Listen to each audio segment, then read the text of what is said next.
Okay, after you've taken some good pictures, some real good digital pictures, the next thing you want to do is to shadow the tools. And this is really just as simple as making an outline of them. Trying to be neat, fairly precise about it, because you're going to have to use this to determine what tools are missing and where they go. So part of this is keeping them in order. Once you get them in order, you have to have a way to keep them in order. And making a simple outline or shadow of the tool is a simple way to do it. So that when you take the tool off, you can tell where it went, where it belongs. And on some of these, it's better to just take them right off when you do this. And you could darken this up if you want to. If you want to make it a little more outstanding. Now on some of mine, now of course I'm probably not always going to have the exact same pencil here, but I'll just make a general outline of it anyway so that I can tell what type of tool, what type of thing was there. You could also write, where I have 3 or 4 here. I'll just write pencil on there. Yeah, I can't outline my Sharpie unless I have a second Sharpie. Now on these, yeah, you could. I mean, if there's a tool you can mix up, definitely, shadow it, outline it. You might be able to. The Sharpie could potentially go in the same spot, so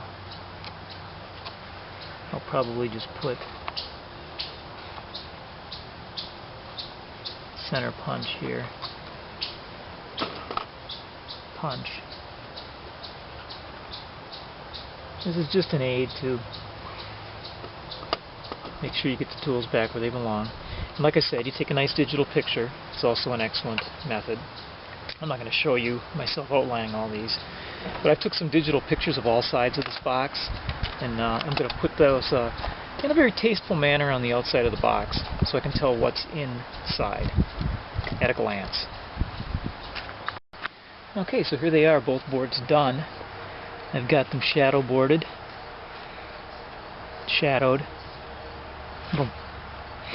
Even a little identifier in text, marker, notebook. This notebook is something I added late. Fits in there kind of slick. I'll take a look at the socket bars here. You can see I've got this marked standard. A couple little circles on there to show that they are sockets. Some of the things that are just basically rectangles on here. It's not a bad idea to put a little text on there, earplugs. Tell what they are. Otherwise, when a tool is not in its slot, the idea is you can see what's supposed to be there and put it back where it belongs. So it's there next time you need to do a job.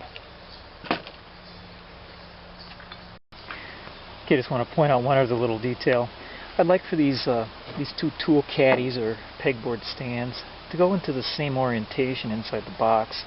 So what I've done is marked with electrical tape the foot of the stands on one of these, then also in the box, see the black tape, so that this little cue, those go there, and the other one, and of course, goes here for a couple reasons, just so you know where they are, and also some of the tools are set up fairly closely inside here, so that if you didn't put them in that same orientation, you might get some clashing, rubbing of the tools together.